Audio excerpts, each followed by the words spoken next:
अरे माँ जी प्याज तो दे दे, मैं कब से इंतजार कर रही हूँ। ये लो बहू प्याज, लेकिन इसके 4 टुकड़े करके रख लो, इसको पूरे 4 दिन में इस्तेमाल करना है। उससे पहले मैंने तुम्हें प्याज नहीं देना। लेकिन माँ जी एक प्याज के साथ 4 दिन कैसे निकालूंगी मैं? ये मुझे नहीं पता, बस एक प्याज के साथ 4 दिन निकलने ही चाहिए। उससे पहले प्याज नहीं मिलने वाला तुम्हें। और ये दूध का गिलास भर के किस खुशी में रखा हुआ है तुमने यहाँ पे? माँ जी इसकी चाय बनानी थी इसीलिए रखा है। अरे कोई जरूरत नहीं चाय पीने की, इसको वापस रखो। एक ही दफा चाय बनेगी बस, जब पिंटी बेटा आएगा। उससे पहले कोई जरूरत नहीं चाय बनाने की। हर वक्त देखो चाय पकती रहती इस घर में। अरे टुन्नी क्या बन रहा है आज तो बहुत प्यारी खुशबू आ रही है। अरे क्या बनेगा बंटी जी इस घर में? ये एक गाजर दी है माँ जी ने और बोला है देसी भर के सालन की बनाना। इसमें आप ही बताओ क्या पकेगा, मुझे तो कुछ समझ में नहीं आ रही। अब आप ही बताइए ना, एक गाजर के साथ कौन देज के भर के सालन की बनाता है? मैं तो तंग आ गई हूँ हर वक्त माँ जी की कंजूसियों से। आप क्यों नहीं समझाते उनको?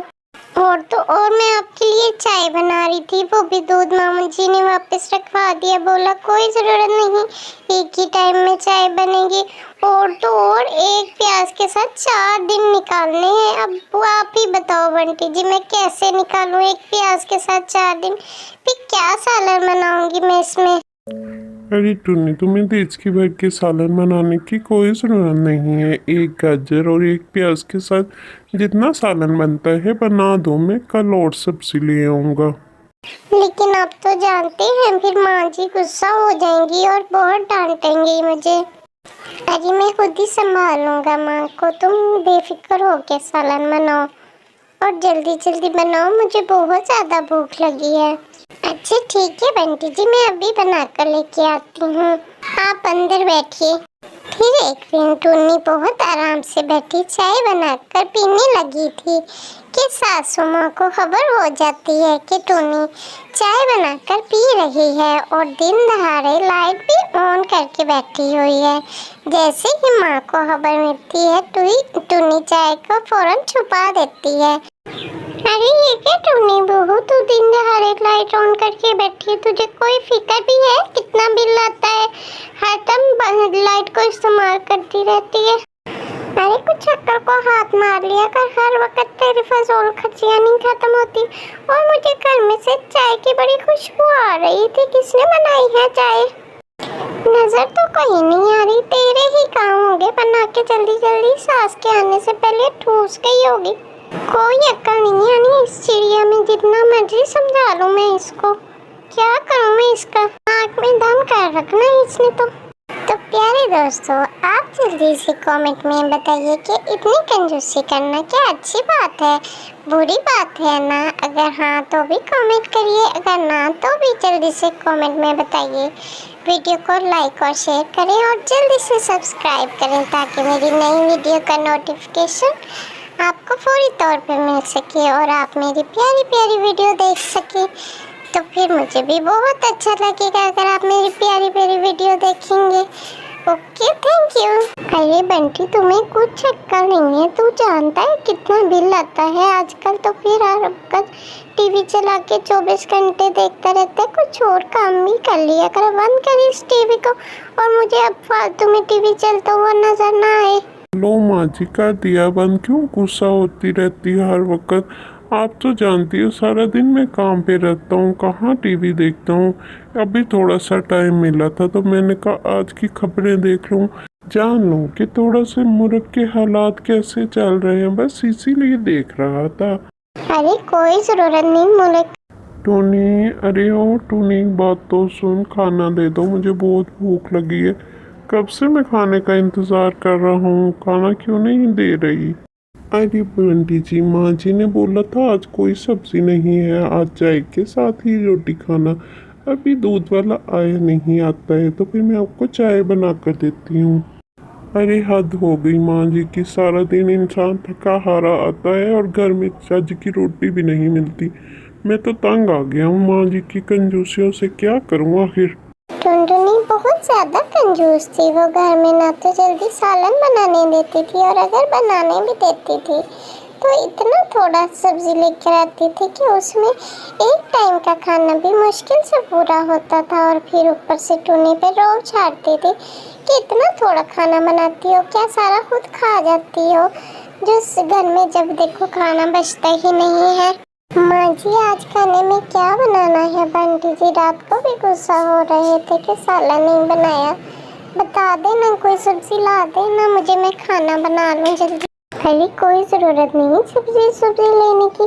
रात को मैंने भी चाय के साथ रोटी खाई, इतनी मज़े की लग रही थी, मेरा दिल कर रहा था 10 रोटियाँ हो तो भी मैं खा जाती, इतनी मज़े की लगी चाय के साथ। और तुम्हें रोज़ पड़ी होती है सालन बनाने की, कोई ज़रूरत नहीं, थोड़ी बचत कर लिया करो। और रोटियाँ इतनी बना बना के फेंक देती हो।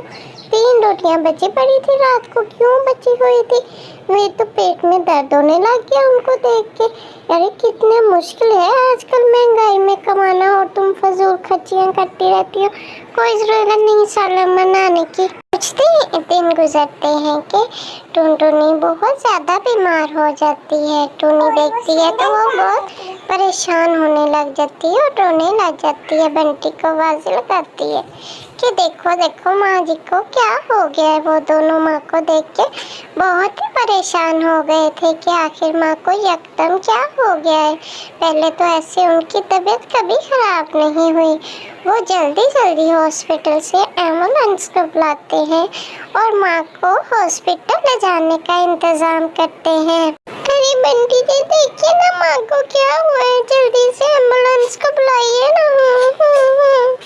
अरे हाँ टुनी तुम परेशान मत हो, एम्बुलेंस बस आ ही रही है, मैं जल्दी से माँ को हॉस्पिटल लेके जाता हूँ। बंटी तुम माँ का ज़रा ख्याल नहीं रखते क्या? खाना शाना नहीं खाती? इनका मैदा बिल्कुल ख़राब हो गया, ये खाना ना खाने की वजह से इनकी नसें भी सिकुड़ गई हैं। इनको खाना शाना क्यों नहीं खिलाते? तुम इनका बिल्कुल ख्याल नहीं रखते। बंटी सोचता है कि अब मैं डॉक्टर साहब को क्या बताऊं कि माँ की कंजूसियों से ही उनका ये हाल हुआ है, और अगर यही हाल रहा तो हम सबका ये हाल हो जाएगा। वो पक्का इरादा कर लेता है कि अब माँ को कंजूसियाँ नहीं करने देगा। माँ की कुछ हालत बेहतर होती है तो वो घर लेकर आता है और माँ को समझाता है। माँ ये सारी आपकी कंजूसियों की वजह से हुआ है। डॉक्टर साहब ने सख्ती से बोला है कि जो माँ कंजूसियाँ करती है नहीं खाती है, उसी की वजह से इसका मैदा बिल्कुल ख़राब हो गया, उसने काम करना छोड़ दिया है। और अगर यही हाल रहा तो आप बिल्कुल मौत के मुंह में चली जाओगी। आप अपना भी ख्याल रखो और घर में सही खाना और अच्छा खाना बनाओ और पेट भर के खुद भी खाओ और दूसरों को भी खाने दो, ताकि हम सबकी सेहत अच्छी रहे। आपकी इन्हीं कंजूसों की वजह से अब बहुत ज़्यादा खर्चा हो गया है। क्या फ़ायदा हुआ आपको कंजूसियाँ करने का? अरे बंटी बेटा और टूनी बहू तुम लोग मुझे माफ़ कर दो, मैं बहुत ज़्यादा कंजूस हो गई थी। मुझे कुछ खबर नहीं थी कि इससे हमारा ही नुकसान हो रहा है। आइंदा मैं ऐसा कुछ नहीं करूँगी। तुम लोग जो दिल करे घर में पकाओ, खुद भी खाओ और मुझे भी खिलाओ। आइंदा से मैं वादा करती हूँ ये कंजूसियाँ बिल्कुल ख़त्म। टुनटुनी को अक्ल आ जाती है कि अब कंजूसी करने से नुकसान मेरा ही है, इसीलिए वो सबसे माफ़ी मांग लेती है और आइंदा से कंजूसी करने से तौबा कर लेती है और फिर सब मिलकर खुशी खुशी रहने लग जाते हैं। तो प्यारे दोस्तों आप कमेंट में ये बताइए कि आपको स्टोरी कैसी लगी, अच्छी लगी या नहीं लगी, जल्दी से बताइए और वीडियो को लाइक और शेयर लाजमी करें और सबसे ज़रूरी बात चैनल को सब्सक्राइब करना मत भूलिएगा। Okay thank you bye.